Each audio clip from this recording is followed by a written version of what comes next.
It's your turn.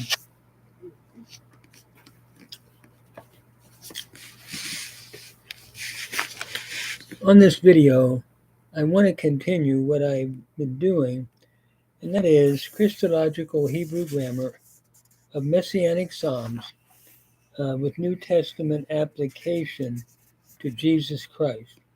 And I would like to pick it up where I stopped, which is at Psalm 22, verse 18. What we've read so far, it's a lament psalm in which the psalmist is crying out, lamenting. And I think I see a double fulfillment here to David and ultimately to Christ as the final fulfillment. He started Eli Eli lama azabtani rahok mishuati devresha agati. My God, why are you so far from helping me and from the words of my roaring? And we saw Christ on the cross praying that prayer in its final fulfillment. Elohai ekrayo mam below ta'ane belayla below dumiali. My God, oh my God, I cry daily, but you do not answer. And at night, and there is no ceasing or respite for me. David crying, but the greater David upon the cross. And then verse 3, Va'ata kadosh yoshev tehilot Yisrael. But you are holy, the one who dwells or inhabits the praises of Israel. They gave praise to you, and you inhabit those praises, Lord. And now I want to be a part of that. So he goes on to verse 4. Bacha batahu abotenu, batahu batefalatemo. That is, in you our fathers trusted. They trusted, and you delivered them. So I want to be a part of that same deliverance. The psalmist is praying. And ultimately, I see Jesus thinking through this psalm. Glorify me, Father, with the glory I had with you in eternity past. Verse 5, Elecha za'aku v'nimlatu, b'cha v'tahu v'lo voshu. Unto you they cried and were delivered. In you they trusted, and they were not put to shame. So, Lord, help me, but I feel like a worm. Notice verse 6.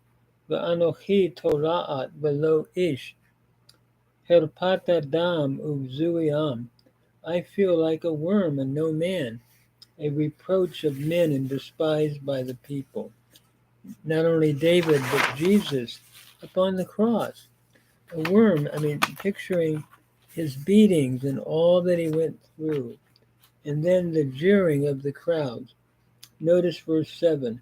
Kol ro'ai yal iguli, yaftiru v'safa yanihu rosh. All who see me jeer at me. They part with the lip, they shake their head.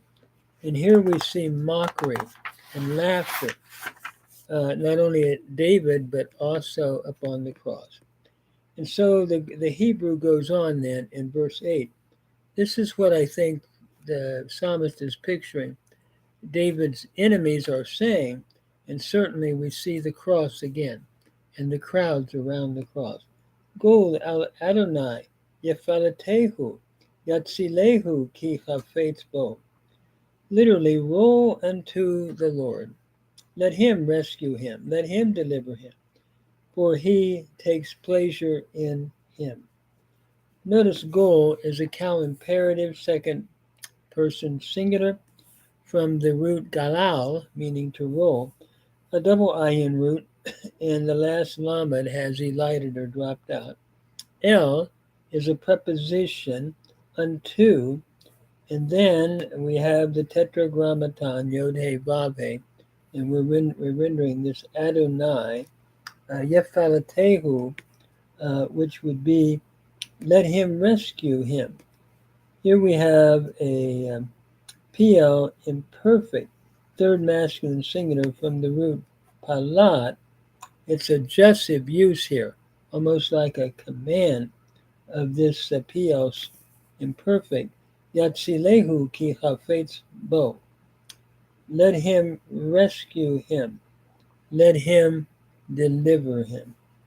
The root natsal, notice here the yod is a prefix, showing that we're looking at a third masculine singular. And here we have an AI thematic vowel pattern indicative of a PL stem. And natsal is the pay noon verb to deliver. So Yansilehu became uh, uh, became Yatsilehu with the doubling of the tsadi here. So we move on. Ki, for he delights in him. Hafates is a cow perfect third masculine singular from faith, to delight in. So the mockery is that they are saying, "Roll unto the Lord, rest upon him, let him deliver him, let him rescue him, for he takes pleasure in him." This would no doubt not only be looking at David's enemies as they were mocking him in this way, but ultimately, I believe, the cross. We can hear the angry crowd saying, "He says that he's the Son of God. Let him be delivered then. Let God come down and rescue him." I think we can hear the mockery of the crowd. The Septuagint, I'm just going to read it. I'm thinking if I try to parse every form in Greek and Hebrew, Septuagint, I'll never get through this. So let me just read the Septuagint text here and give a translation of the Septuagint. So we're at verse,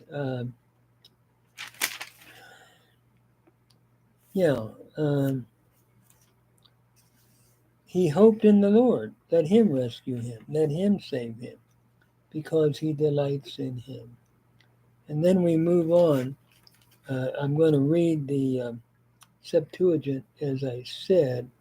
El pisin epi kurion, crusasto auton, so sato auton, hate thele auton. And so we're looking at verse 7 here. Let me go back. I am a worm. All who see me mock me.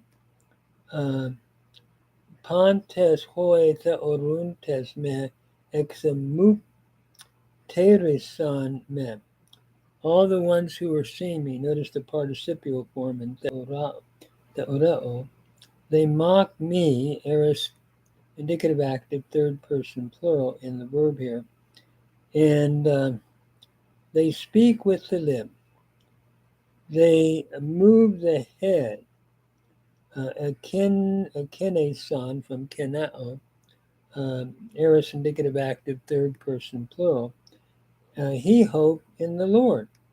Let him rescue him. Let him save him, for he delights in him. Elpisin epikurion, note elpisin is your aorist indicative active, third person singular from elpizo.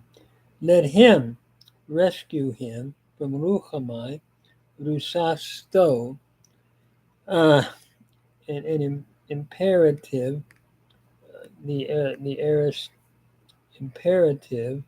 Let him rescue him. Let him save him. So sato from sozo, aorist imperative, third person singular from sozo, for he delights in him, or he takes pleasure in him. And then we move on to verse 9 in the Hebrew. We just did verse 8. Ki ata gohi mibaten, maftichi al shadei imi. For you are the one who took me from the womb, causing me to hope upon the breasts of my mother. Notice gohi here. Ki, by the way, is showing the cause of the petition. Ata is a personal pronoun, second masculine singular. The root is gohi from gia, for you are the one who took me. The form is a cow active participle from guach. Notice the O vowel in the hirik yod is a pronominal suffix, first person singular. You are the one who took me from the womb, mibatim. Notice here, betin is the noun meaning womb. So you have your preposition min, the noon assimilating into the bait. You are the one who took me from the womb. And then maftihi al shadei imi, causing me to hope upon the breasts of my mother. Maftihi is from batach.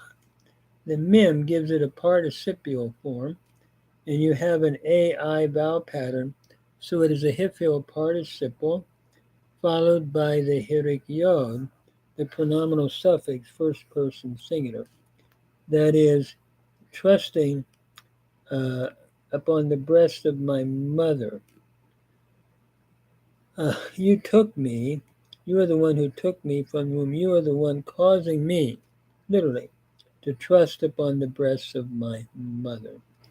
And notice here, as we said, matihi is a participle, and we have the ai pattern, a hifil participial form, as we said, followed by the hirik yod. And al is a preposition upon. Shaddai is the construct form of shaddayim, meaning breast.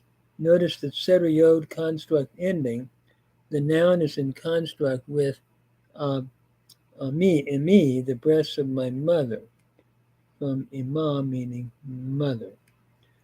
And e is your pronominal suffix, first person singular. Notice here the words of the psalmist, you are the one who took me from the womb. I was cast upon you. You caused me to trust in you from my mother's womb. I was dependent upon you from the womb, David is saying. Ultimately, the Lord Jesus was no doubt thinking of his dependency upon the Father in the womb of Mary, in the incarnation, and was carried out, I believe, was literally, I was dependent upon you. I think Jesus is praying this too on the cross. I need your help now. Deliver me, rescue me, Father. And then I want to read the Septuagint, picking it up in the next verse. Notice, here we go. Hati sueha ex pasas me ek gastras. So you are he that drew me out of the womb. The one who drew me. This is the aorist participle nominative masculine singular from expazo. You drew me. You are the one who drew me out of the gastras, out of the womb. And then he apis mu apa maston tes metras mu. My hope from my mother's breast, my hope from the breasts of my mother. I was trusting in you, Lord. I needed you. And I was cast on you from the womb. The Septuagint reads, Epi se eperiphain ek metras. I was cast.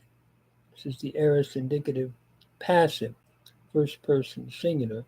So I was cast from upon you out of my mother, ek koilias metrasmu theasmu esu. That is, out of the belly of my mother, you are my God. So notice the Septuagint reads very close to the Hebrew here. That is, from the belly of my mother, you are the one who took me out of the womb. Ki atagohi mebaten maftihi al shadeimi, causing me to hope upon the breast of my mother. So I'm going to stop there, and I'm going to try to hold these to no more than 15 minutes. It's sort of hard to do because this is a long psalm. But I believe he's looking at the prayer of Christ upon the cross. And David prayed it, but I think it's got a double meaning. It goes beyond David to Calvary.